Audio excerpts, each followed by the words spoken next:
اس میں ایسے لوگ بھی تھے جو عمران خان صاحب نے لسٹ جاری کیا تھا کہ جن کا پی ٹی آئی سے تعلق نہیں تھا جی، اور ان میں ایسے بھی تھے کہ کچھ بے گناہ تھے اور کچھ لوگ جو گناہگار، تو اس وقت ان کو ایک ایک کا پتہ تھا کہ بھائی کس نے ووٹ بیچا ہے۔ اچھا صافی صاحب یہ تو آپ منظر کشی کر رہے ہیں 2018 کے سینٹ کے الیکشن کی، اور اب یہ چیزیں کھل بھی رہی ہیں۔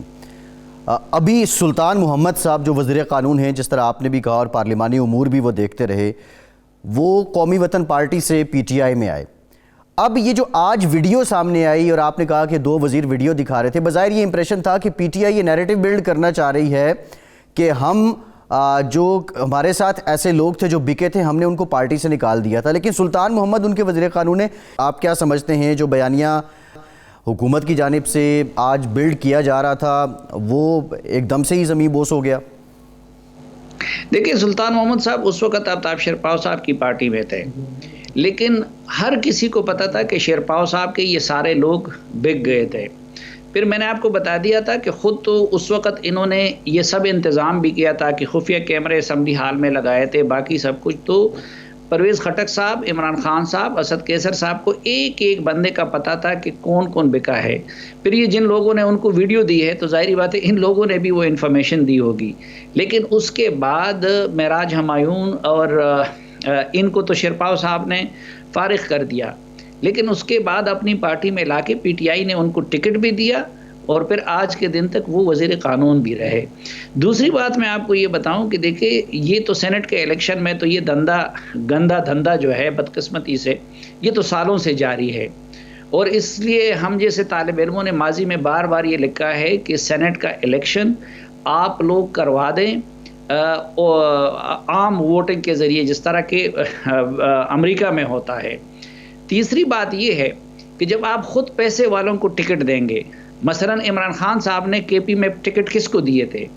محسن عزیز صاحب ارب پتی، اس کے ساتھ ساتھ نعمان وزیر صاحب ارب پتی، ایوب افریدی صاحب ارب پتی، اعظم سواتی صاحب ارب پتی۔ اب یہ سارے وہ لوگ تھے کہ جن کا ماضی میں کوئی سیاست پی ٹی آئی کے ساتھ واسطہ ناتا نہیں تھا۔ تو جب آپ کی لیڈرشپ پیسے والے کو ٹکٹ دے گی، اس وقت دیکھیں سب سے زیادہ خرید و فروخت فاٹا میں ہوتی تھی نا جی، اور 100% وہاں کے جو لوگ آتے تھے تو ظاہری بات ہے ان کی سٹرینتھ پیسہ ہی ہوا کرتا تھا۔ اس وقت وہ جو پچھلے سینٹ الیکشن میں جتنے فاٹا کے سینیٹرز ہیں وہ کس کے ساتھ ہیں؟ ان میں صرف ایک شمیم افریدی نون لیگ کے ساتھ ہے، باقی سب کے سب عمران خان صاحب کے ساتھ ہے۔ پھر تیسری بات کہ ایک واحد چیز جو ہم نے دیکھی ہے کہ سینٹ کے الیکشن میں تو یہ ہوتا تھا، لیکن انٹرا پارٹی الیکشن میں جی پیسے کا استعمال ہم نے پہلی مرتبہ پی ٹی آئی کے ہاں دیکھا تھا، اور یہ الزام میں نہیں جو عمران خان صاحب نے کمیشن بنایا تھا جسٹس وجیہ الدین کا، تو انہوں نے اپنی رپورٹ میں یہ کہا تھا کہ جی پارٹی الیکشن کے اندر بھی پیسہ استعمال ہوا ہے، لیکن ان لوگوں کے خلاف کارروائی کی بجائے عمران خان صاحب نے وجیہ الدین کو فارغ کر دیا۔ تو میں کس طرح یقین کر لوں کہ اصل نیت جو ہے وہ پیسے کے عمل دخل کا خاتمہ ہے؟ بلکہ ان ساری چیزوں کو دیکھ، اچھا پھر جب یہ خرید و فروخت ہو رہی تھی اس وقت پیپلز پارٹی کر رہی تھی، تو آپ کو یاد ہوگا کہ 2018 میں پی ٹی آئی اور پیپلز پارٹی ایک پیج پہ تھے۔ جو بلوچستان میں ہوا دونوں نے مل کے کیا، پہلے حکومت گرانے کا اور پھر سینٹ کے خرید و فروخت کا، اور پھر یہ سارے سینیٹرز جو تھے یہ جو پیسے کی زور پہ آئے تھے وہ تو پھر موجودہ چیئرمین سینٹ کے انتخاب میں اور پی ٹی آئی کے لیے استعمال ہوئے۔ جی بالکل ٹھیک ہے، بہت شکریہ سلیم صافی صاحب، آپ موجود تھے، اپنا تجزیہ پیش کر رہے تھے۔ ایک بریک لیتے ہیں اور بریک کے بعد حکومت جو ہے اب اس سے متعلق اوپن بیلٹ سے متعلق اور اس شفافیت سے متعلق کیا حکمت عملی اپنائے ہوئے ہے، ہمارے ساتھ رہیے۔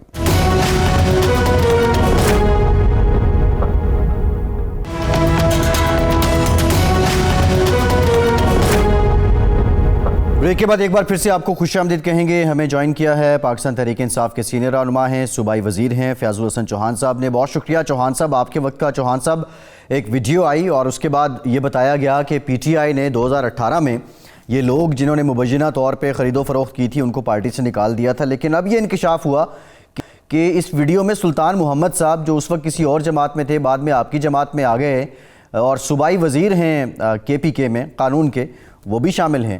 تو کیا وہ جو آپریشن ہوا تھا شفافیت کا، جو اس طرح کے لوگ تھے ان کو نکالنے کا، اس وقت سلطان محمد صاحب کو لیتے ہوئے نظر نہیں گئی اس پہ؟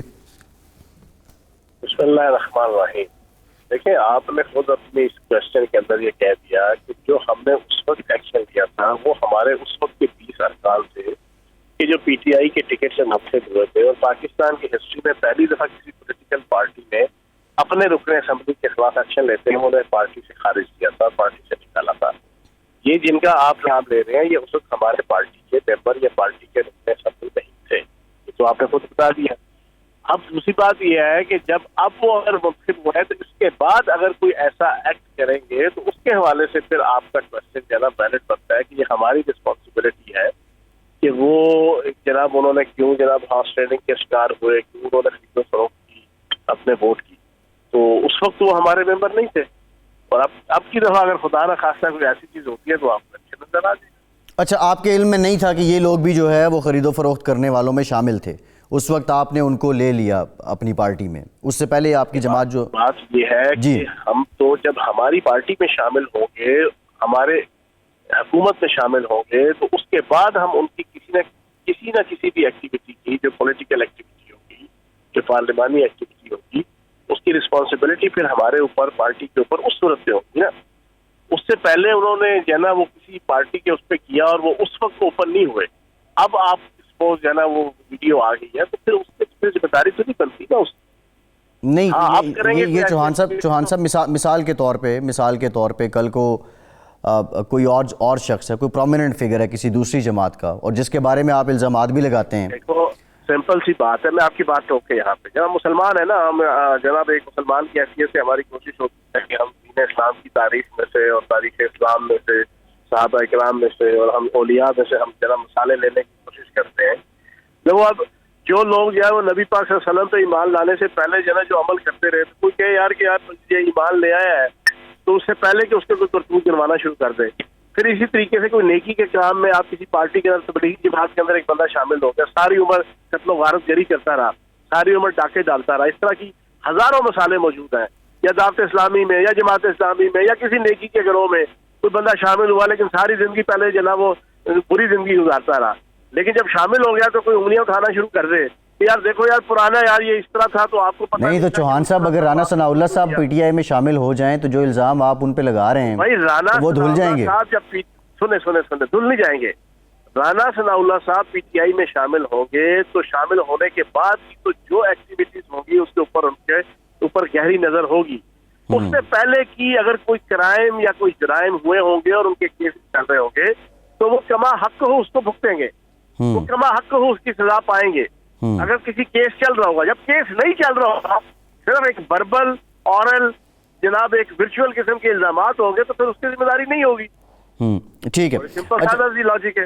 اچھا چوہان صاحب، یہ جو صدارتی آرڈیننس آپ لے کے آئے ہیں، اس کو جو اپوزیشن کی جماعتیں ہیں وہ چیلنج بھی کر رہی ہیں، کچھ تو کر چکی ہیں، اور آج پی ڈی ایم کا ایک پار شو ہے اس میں بھی آپ نے سنا ہوگا. اور جو قانونی ماہرین ہیں ان کی ایک رائے ہے، وہ کہتے ہیں یہ آئین سے متصادم ہے یہ جو آرڈیننس ہے. تو اوپن بیلٹ ہی واحد حل ہے اس ہارس ٹریڈنگ کو روکنے کے لیے؟ کوئی اور موجودہ قوانین میں کوئی میکینزم نہیں ہے، کوئی طریقہ کار نہیں ہے؟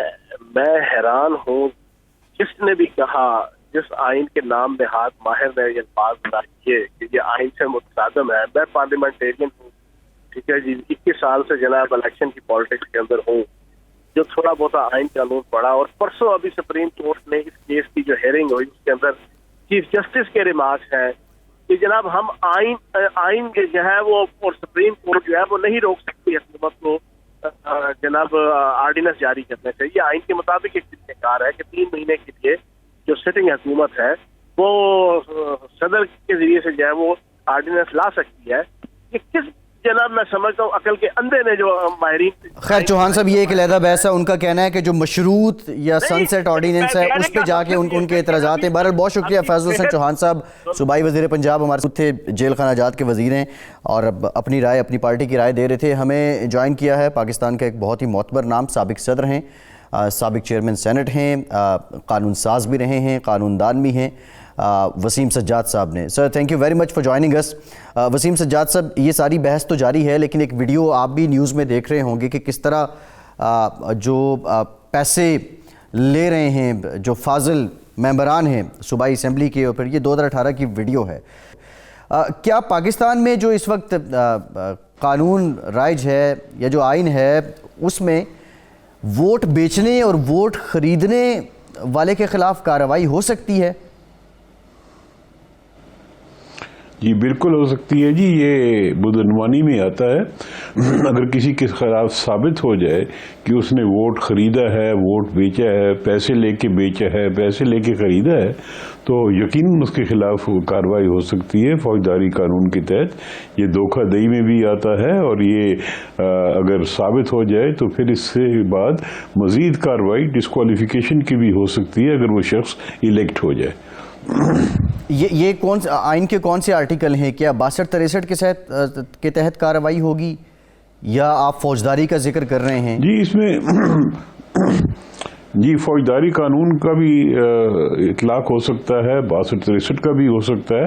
مختلف قوانین جو ہیں وہ حرکت میں آ سکتے ہیں, لیکن ثابت کرنا ہوگا کہ واقعی کسی نے اپنا ووٹ بیچا ہے یا خریدا ہے, یہ ثابت کرنا ہوگا. اگر وہ ثابت ہو جاتا ہے تو پھر مختلف قوانین ہیں جس کی روح سے, جس کی مدد سے اس شخص کے خلاف کارروائی کی جا سکتی ہے. اچھا وسیم سجاد صاحب, آپ پاکستان کی شاید وہ واحد شخصیت ہے جنہوں نے سب سے زیادہ عرصہ سینٹ میں گزارا ہے. آپ چیئرمین بھی رہے, ممبر بھی رہے.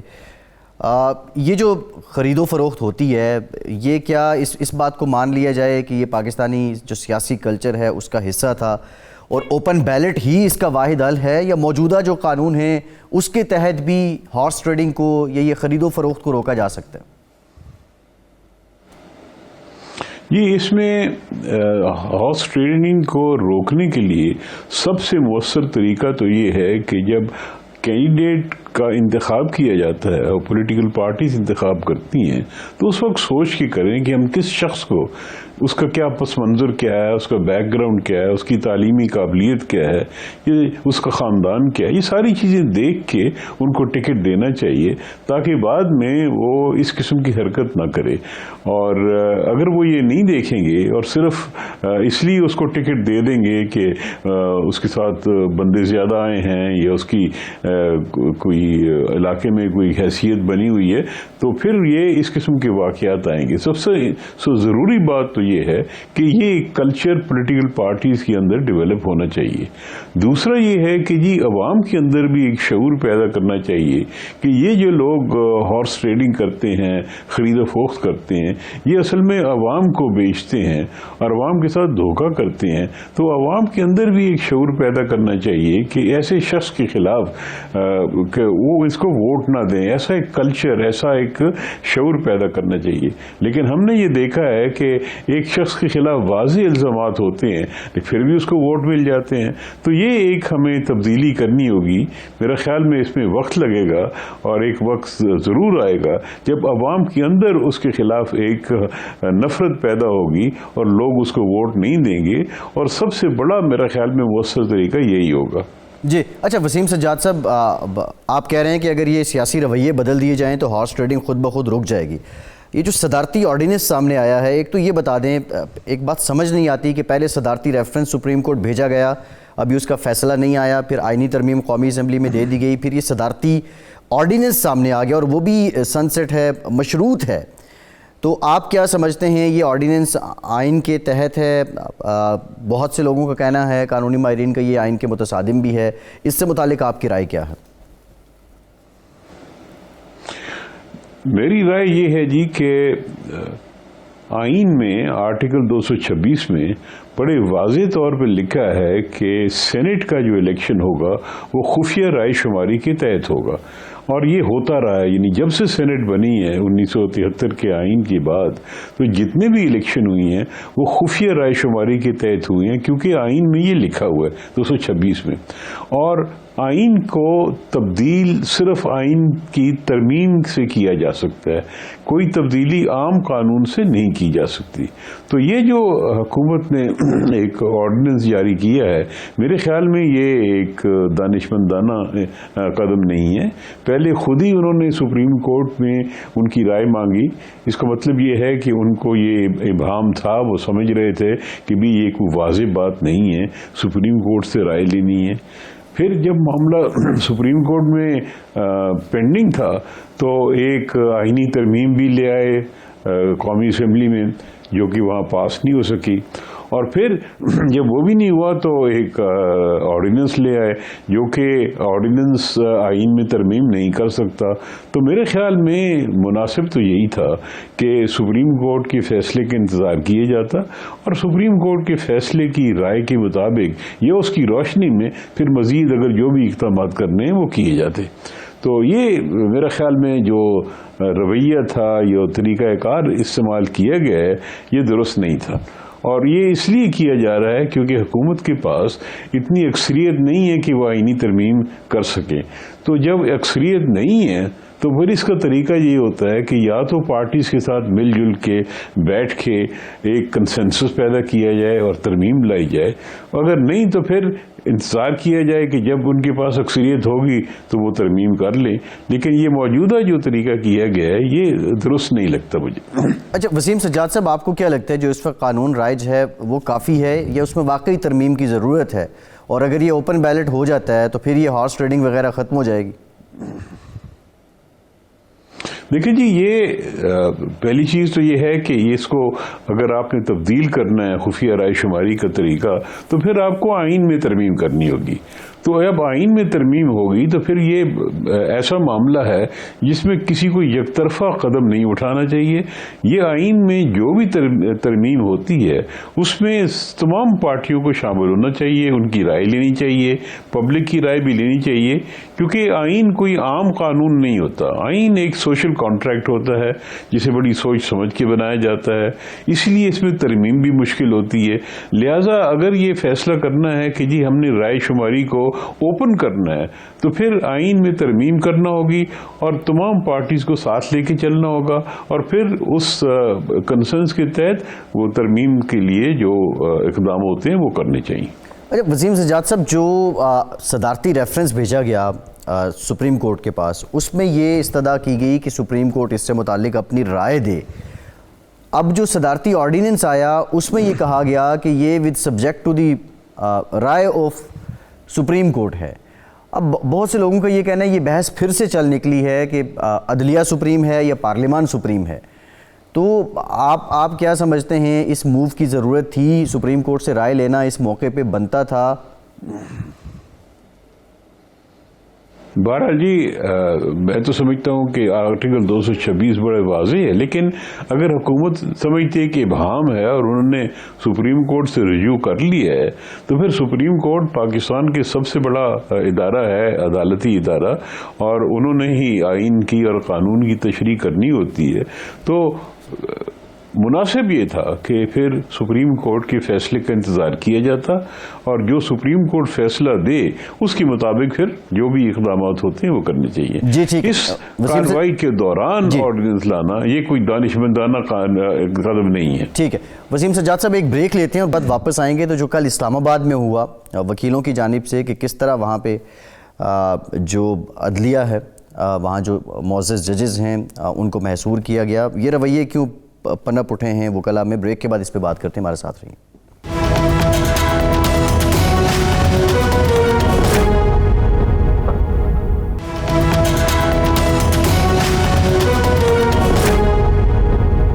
بریک کے بعد ایک بار پھر سے آپ کو خوش آمدید کہیں گے۔ وسیم سجاد صاحب، کل جو ایپیسوڈ ہوا وہ دیکھا آپ نے، یہ وکلاء میں عدم برداشت اور پرتشدد رویہ یہ بہت زیادہ اب ہوتا جا رہا ہے، آئے دن ہم اس طرح کے واقعات دیکھتے ہیں۔ آپ کو اس کی بنیادی وجہ کیا نظر آتی ہے اور بنیادی طور پہ اس کا ذمہ دار کون ہے؟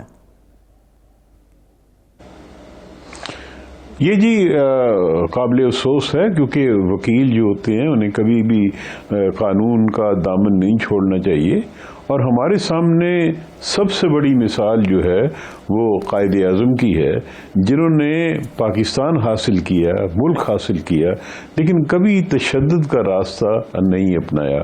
کبھی انہوں نے یہ نہیں کہا کہ ہم کوئی تشدد سے یا فساد کر کے پاکستان حاصل کریں گے۔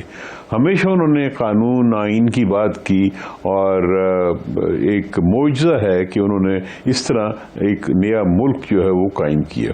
تو وکلا جو ہوتے ہیں وہ بھی انہیں چاہیے قانون کی پاسداری کریں. ان کا کوئی مسئلہ تھا تو مناسب یہی تھا کہ چیف جسٹس سے جا کے بات چیت کرتے, اور چیف جسٹس پاکستان ہیں, چیف جسٹس اسلام آباد ہائی کورٹ ہیں, ججز ہیں, وہ ان کی بات سنتے اور ضرور کوئی نہ کوئی حل نکالتے.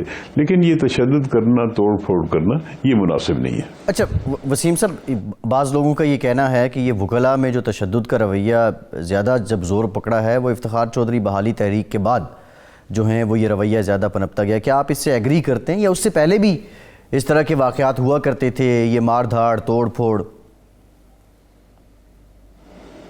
جی واقعات اس قسم کے ہوتے رہتے ہیں, لیکن پچھلے کچھ سالوں سے یہ اس میں زیادہ بڑھ گئے ہیں اس قسم کے واقعات, اور کئی جگہ سے اس قسم کی اطلاعات آتی ہیں کہ تشدد کیا گیا, ججز پہ تشدد کیا گیا اور وائلنس کا استعمال کیا گیا. تو یہ جس سے میں نے کہا جی کہ یہ ایک وکلا کو کم از کم اس سے گریز کرنا چاہیے. وکلا تو کام ہی یہ ہوتا ہے کہ قانون کی پاسداری کریں, قانون کو ساتھ لے کر چلیں, قانون کے مطابق چلیں, اور یہ ایک بڑی افسوسناک بات ہے. اور میرے خیال میں جس طرح میں نے پہلے کہا کہ یہ بات چیت سے حل ہو سکتا ہے. ان چیزوں کا حل ہمیں قائد اعظم نے دیا ہے کہ بات چیت کے ساتھ, اپنی ایک تنظیم کے ساتھ منظم طریقے سے کسی مسئلے کو آگے بڑھایا جائے تو اس کا حل نکلا جاتا تھا. وسیم صاحب, آپ نہیں سمجھتے جو وکلا اب جن درسگاہوں سے نکل رہے ہیں وہیں کہیں نہ کہیں جو کوالٹی آف ایجوکیشن ہے اس پہ کمپرومائز ہو رہا ہے, یا تربیت پہ کہیں نہ کہیں کمپرومائز ہو رہا ہے, شاید اس وجہ سے ایسا ہو رہا ہے؟ جی یہ جسے میں نے کہا جی کہ افسوسناک واقعہ ہے, اور ان چیزوں کا حل پیسفلی ہونا چاہیے, قانون کے مطابق ہونا چاہیے, اور جو بھی مسئلہ ہو اس کو بات چیت سے ہونا چاہیے. اور وکلا کی بات تو بڑے مؤثر طریقے سے ان کی بار ایسوسیشنز ہیں, ان کے نمائندے ہیں, وہ بات کر سکتے ہیں, اٹھا سکتے ہیں, وہ ایک بہتر طریقہ ہے. اچھا وسیم سجاد صاحب, یہ بتا دیں جو ایک ترقیاتی فنڈز ہیں ان کو لے کے عمومی طور پہ رائے دی جاتی ہے کہ ضیاء الحق صاحب نے جب غیر جماعتی انتخابات کروائے تو اس کے بعد سے یہ سلسلہ شروع ہوا, اور ہر حکومت نے ان کو استعمال کیا اپنے سیاسی مقاصد کے لیے. جو پاکستان میں اس وقت قانون ہے, کیا اس کے تحت یہ ترقیاتی فنڈز جو وزیر اعظم دیتے ہیں اس کا کیا آڈٹ ہو سکتا ہے؟ اور یہ اس کو کیوں ایک امپریشن اس کا ایسے ہے کہ یہ نوازشات کا ذریعہ بن چکا ہے؟ اصولی بات تو یہ ہے جی کہ یہ جو فنڈز ہوتے ہیں یہ قوم کے فنڈز ہوتے ہیں, ان کو قومی مقاصد کے لیے استعمال کرنا چاہیے, اور فنڈز کے استعمال کے لیے ایک طریقہ کار سپریم کورٹ نے طے بھی کر دیا ہوا ہے, مختلف ان کے فیصلہ جات ہیں. اور اب یہ جو جس کی طرف آپ اشارہ کر رہے ہیں یہ بھی سپریم کورٹ نے معاملہ ٹیک اپ کر لیا ہے, اور آج میں سن رہا تھا کہ چیف جسٹس صاحب نے اس پہ ایک بینچ بھی بٹھا دی ہے. تو اچھا ہے, اس بات کی مزید جو ہے وہ اس پہ دیکھیں گے, اس کی سارے معاملے کو دوبارہ دیکھا جائے گا آئین کے مطابق کہ کیا اس قسم کے ترقیاتی فنڈز جو ہیں جو ایم این ایز کے حوالے کیے جاتے ہیں یہ آئین کے مطابق ہے کہ نہیں. تو اس پہ پہلے فیصلے کچھ آ چکے ہیں جس میں سپریم کورٹ نے یہی کہا ہے کہ فنڈز جو ہیں اس طرح نہیں دیے جا سکتے, اور اس کا جو طریقہ کار ہے وہ انہوں نے بھی واضح کیا ہے. تو اب مزید میرا خیال میں یہ اس کی وضاحت ہو جائے گی. وسیم سجاد صاحب, یہ بھی بتا دیں کہ جو پولیٹیکل انسٹیبلٹی ہے اس وقت ملک میں, آپ نے پہلے بھی ایک سوال کے جواب میں کہا کہ بات چیت سے ہی مسائل حل ہوتے ہیں, یہ اونٹ کسی کروٹ آپ کو بیٹھتا دکھائی دے رہا ہے کہ یہ تناؤ کچھ کم ہو حکومت اور اپوزیشن میں, اور اس میں جو پہلا ہاتھ کس کو بڑھانا ہوگا؟ حکومت تو منحرف ہے اس بات کو لے کے, اپنے احتساب مشن کو لے کے کہ ان سے بات نہیں کرنی, اور یہ چور ڈاکوں والی باتیں پھر سامنے آ جاتی ہیں, سطحی باتیں آ جاتی ہیں. تو آپ کی نظر میں اس کا کیا حل ہے؟ اس میں جی جو ہمارا مخصوص ایک نظام ہے, جو ہمارا مخصوص حالات ہیں جس میں 4 صوبے ہیں اور چاروں صوبوں کو آئین کے مطابق کافی آٹونومی دی گئی ہے, اور مسائل حل کرنے کے لیے ضروری ہے آئین کے مطابق بھی کہ اپوزیشن اور گورنمنٹ کو بیٹھ کے اس کا حل نکالنا ہے. اور اس کے لیے آئین میں ایک ادارہ بھی بنا ہوا ہے جس کو کاؤنسل آف کامن انٹرسٹ کہتے ہیں, اور اس میں بھی دونوں اگر مثلاً جس سندھ ہے ایک دوسری پارٹی کے حکومت ہے، سینٹر میں کسی اور پارٹی کی حکومت ہے، تو کاؤنسل آف کامن انٹرسٹ میں ان دونوں کو بیٹھ کے حل نکالنا ہوگا. تو اسی طرح اور جو دیگر مسائل ہیں پاکستان کے، جس میں مہنگائی ہے، جس میں ہمارے سیکیورٹی کے ایشوز ہیں، جو ہمارے بارڈرز کے ایشوز ہیں، ڈیفنس کے مسائل ہیں، اکنامک مسائل ہیں، اس کے لیے میں سمجھتا ہوں کہ جب الیکشن ختم ہو جاتا ہے تو پھر ہمیں ماضی کی جو تلخیاں ہوتی ہیں ان کو بھلا کے تھوڑا سا دل کھول کے ان مسائل پہ بات چیت کرنے کے لیے ہاتھ آگے بڑھانا ہوتا ہے. اور یقیناً کیونکہ حکومت اکثریت میں ہوتی ہے تو پہلا قدم ان کی جانب سے ہونا چاہیے. تو اگر یہ نہیں ہوگا تو پھر حکومت کی جو کام ہیں جو وہ کرنا چاہتے ہیں وہ بھی متاثر ہوں گے. حکومت چاہتی ہے کہ وہ عوام کی حالات بہتر کریں، اور سیاسی لحاظ سے بھی ان کی کوشش ہوگی کہ وہ اپنے ایجنڈے پہ کام کریں تاکہ آئندہ الیکشن میں بھی ان کو اس چیز کا فائدہ ملے. تو لہٰذا یہ حالات جو ہمارے ہیں اس کو سامنے رکھتے ہوئے میں سمجھتا ہوں کہ ہمیں اس قسم کی سیاست اپنانی ہوگی جس طرح کہ انگلستان میں ہوتی ہے. آپ نے دیکھا ہوگا کہ جب وہاں پہ کوئی کرائسس آتا ہے تو اپوزیشن اور گورنمنٹ اکٹھے ہو جاتے ہیں اور وہ کرائسس حل کرنے کی کوشش کرتے ہیں. وہاں پہ دشمنی بجائے دشمنی نہیں ہوتی. بالکل ٹھیک، بہت شکریہ. سابق پاکستان سابق چیئرمین سینٹ وسیم سجاد صاحب ہمارے ساتھ موجود تھے. آج کے پروگرام سے اتنا ہی.